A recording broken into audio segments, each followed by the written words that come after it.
दोस्तों, हमारी आज की कहानी का शीर्षक है संगति का असर। एक बार एक राजा शिकार के उद्देश्य से अपने काफिले के साथ किसी जंगल से गुजर रहा था। दूर दूर तक शिकार नजर नहीं आ रहा था। वे धीरे धीरे घनघोर जंगल में प्रवेश करते गए। अभी कुछ दूर ही गए थे कि उन्हें कुछ डाकुओं के छिपने की जगह दिखाई दी। जैसे ही वे उसके पास पहुंचे कि पास के पेड़ पर बैठा तोता बोल पड़ा, पकड़ो पकड़ो, एक राजा आ रहा है। इसके पास बहुत सारा सामान है। लूटो लूटो, जल्दी जाओ।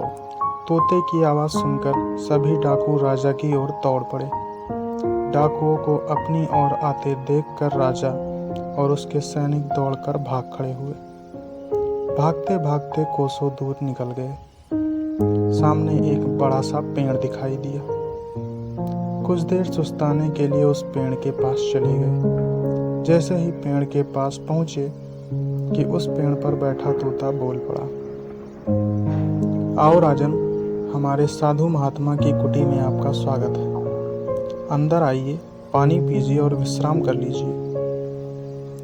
तोते की इस बात को सुनकर राजा हैरत में पड़ गया और सोचने लगा कि एक ही जाति के दो प्राणियों का व्यवहार इतना अलग अलग कैसे हो सकता है। राजा को कुछ समझ नहीं आ रहा था। वह तोते की बात मानकर अंदर साधु की कुटिया की ओर चला गया। साधु महात्मा को प्रणाम कर उनके समीप बैठ गया और अपनी सारी कहानी सुनाई और फिर धीरे से पूछा, ऋषिवर, इन दोनों तोतों के व्यवहार में आखिर इतना अंतर क्यों है?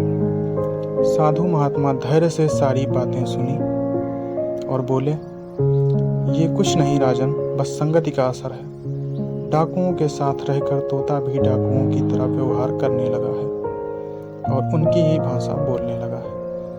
अर्थात जो जिस वातावरण में रहता है वह वैसा ही बन जाता है। कहने का तात्पर्य यह है कि मूर्ख भी विद्वानों के साथ रहकर विद्वान बन जाता है, और अगर विद्वान भी मूर्खों के संगत में रहता है तो उसके अंदर भी मूर्खता आ जाती है।